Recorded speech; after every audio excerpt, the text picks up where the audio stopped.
Hello everyone, আসসালামু আলাইকুম। আজকে আপনাদের দেখাবো একজন খামারির সকালের কি কি কাজ করা লাগে। তো আসুন, এটা দিয়ে আমাদের কাজ কিন্তু শুরু করতে হয়। এখানে আমাদের বিসলি রয়েছে, বিসলি এখন টানবো গাদা থেকে, দেন বিসলি কাটতে হবে আমাদের।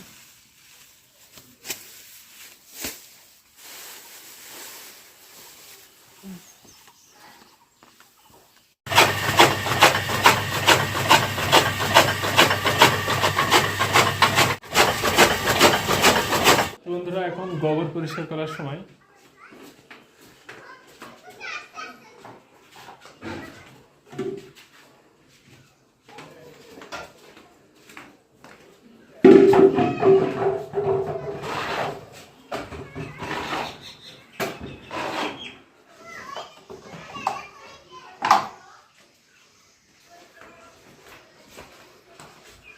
গোবরগুলো এখন ফেলে দিয়ে আসবো আমাদের সার রাখার জায়গায়। গোবর ফেলা যেখানে আমরা গোবর ফেলে, যেখান থেকে আমরা গোবর বিক্রি করি ওখানে ফেলে রাখবো। গোবর কিন্তু 3 টলি বিক্রি করা হয়েছিল, আবার আপনারা দেখতে পারবেন এখানে কিন্তু আবার এই 3 টলি পূরণ হয়ে গেছে বলতে পারেন। তো আবারও 5-7 টলির এখানে গোবর রয়েছে বলা যায়, আবার বিক্রি করা যাবে। তো বন্ধুরা, এখন কিন্তু আমাদের গরুর গোসল করানোর সময়।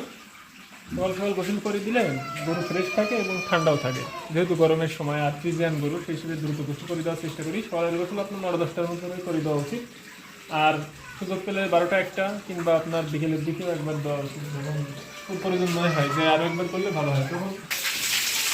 আর গরুর পরিষ্কার পরিচ্ছন্ন রাখার সব থেকে ভালো উপায়, ব্রাশ দিয়ে নিয়মিত আপনার ডলতে হবে, তা নাহলে কিন্তু গরু পরিষ্কার থাকবে না। একদিন দেখে নিলে তখন আপনার সে গরু একবার যদি দাগ হয়ে যায়, সে গরু সহজে পরিষ্কার রাখা মুশকিল হয়ে পড়ে। আমরা কিন্তু প্রত্যেকদিন গোসল করানোর সময় গরুকে ব্রাশ দিয়ে ডলে দেওয়ার চেষ্টা করি, যাতে গোবর লেগে না থাকে শরীরে। 2-3 দিনের উপরে যদি গোবর লেগে থাকে, তখন দেখা যায় যে সেই গোবর তুলতে গেলেও আবার অনেক পরিশ্রম করতে হয়। তো সেই ক্ষেত্রে আমরা যদি প্রতিনিয়ত ডলে দিই, তাহলে যে ফ্রেশ থাকে গরুগুলো। যখন আমাদের অনেকগুলো গরু ছিল, তখনও কিন্তু আমরা সেম প্রসেসেই পরিষ্কার করতাম। আর এখন যেহেতু একটা আরও অনেক সময় দিয়ে একটা গরুর পেছনে দেওয়া সম্ভব হয়, আর এইভাবে আমরা চেষ্টা করি।